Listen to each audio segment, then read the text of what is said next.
Today on The Explainer, we're diving into something truly powerful, a system for transformation, but we're going to see it through one man's incredible story of hitting absolute rock bottom. And this is where it all begins. A moment of just profound shame. You know, the kind of moment that's so painful, it forces you to look at your entire life and ask, what am I doing? So yeah, let's dive right in. We're going to tackle that very question by following a man named David. And his journey, well, it's going to completely reshape not just his body, but his entire identity. It's an amazing story. So let's meet David. He's 40 years old, and when our story begins, he's at his absolute lowest point. I mean, he was a loving father, a great husband, but he was trapped inside a body that was just failing him. To put it in perspective, he weighed 140 kilograms. That's over 300 pounds. But it wasn't just about the weight, you know? His health reports were a mess, just a collection of red flags. We're talking sky-high cholesterol, type 2 diabetes, the works.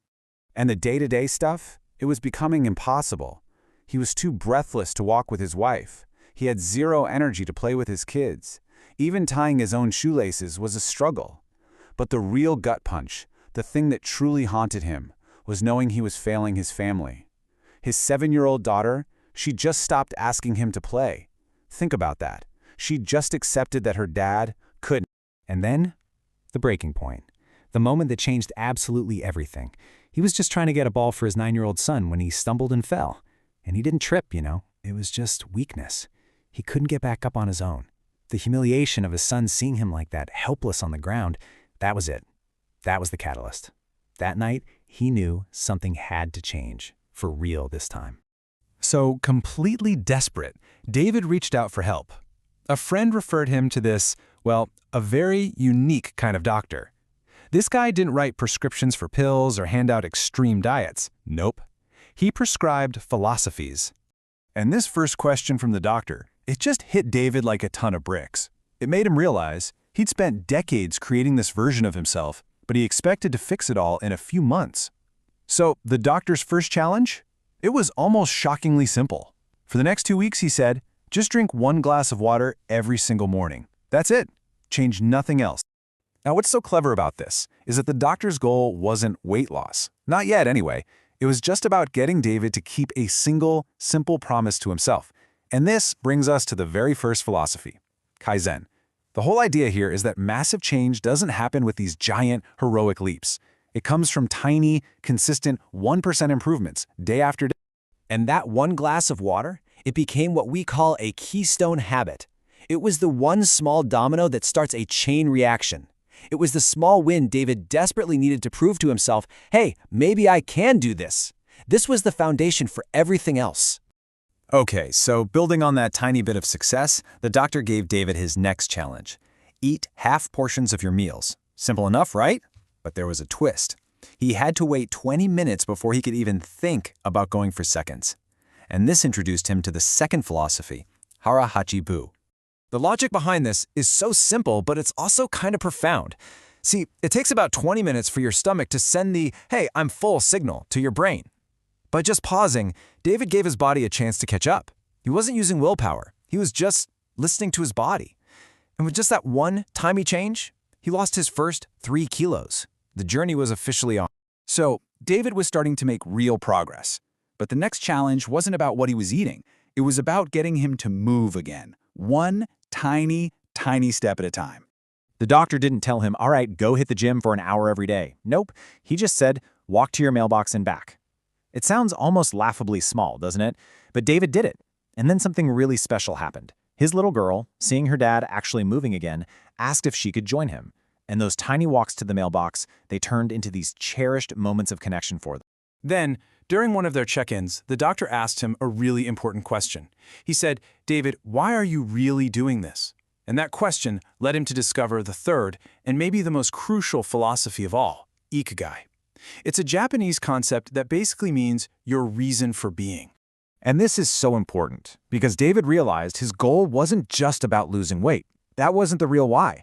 His ikigai, his deep, driving purpose, was to be an energetic, present father and husband. To be able to play with his kids, to go on walks with his wife, to one day meet his grandchildren. That became a source of fuel that's way more powerful than just motivation. But you know how it goes. The path to real change is never, ever a straight line. And sure enough, David hit a major roadblock. It happened at a family wedding, and it threatened to derail his entire journey. So he's at this wedding, surrounded by amazing food and, social pressure. And he caved. He broke his new habits, he overate, and the next day he just felt crushed by guilt.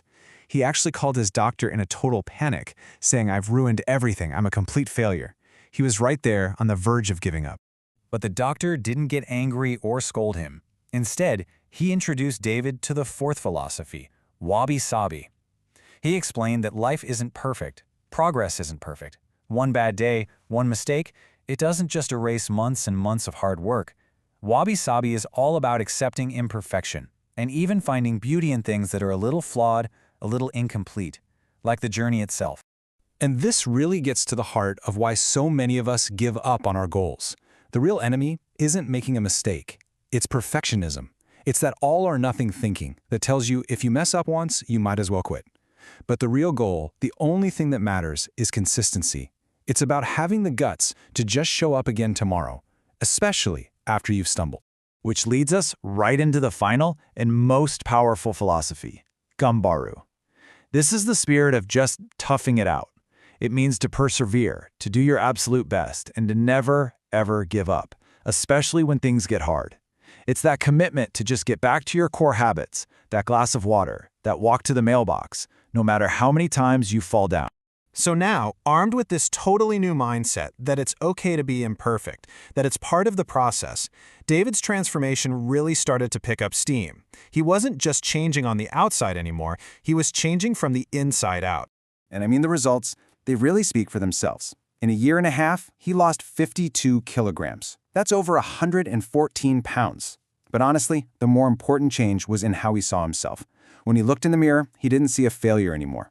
He saw a warrior, someone who had fought for his life and for his family. And get this, when he went for a routine checkup, his old doctor was just stunned, speechless. The high cholesterol, the type 2 diabetes, all of it reversed, gone. The doctor asked him, "What on earth did you do? What magic pill did you take?" And David just smiled and said, "No pill, just a glass of water every morning." So let's just do a quick recap of this incredible 5-step system. First, you've got Kaizen. Start with those tiny 1% improvements. Then, Harahachibu. Practice moderation. Don't overdo it. Third, Ikigai. You have to find your deep reason why. Fourth is Wabi-sabi. Embrace the fact that you're not perfect. And finally, Gambaru. Just keep going, no matter what. So what's the big takeaway from David's story? It's this. Real, lasting change doesn't start with some giant, perfect leap of faith. It starts with one small glass of water, one short walk to the mailbox. So I'll leave you with this question. What is the one small, imperfect step you can take today that your future self is going to thank you for? Thanks for watching.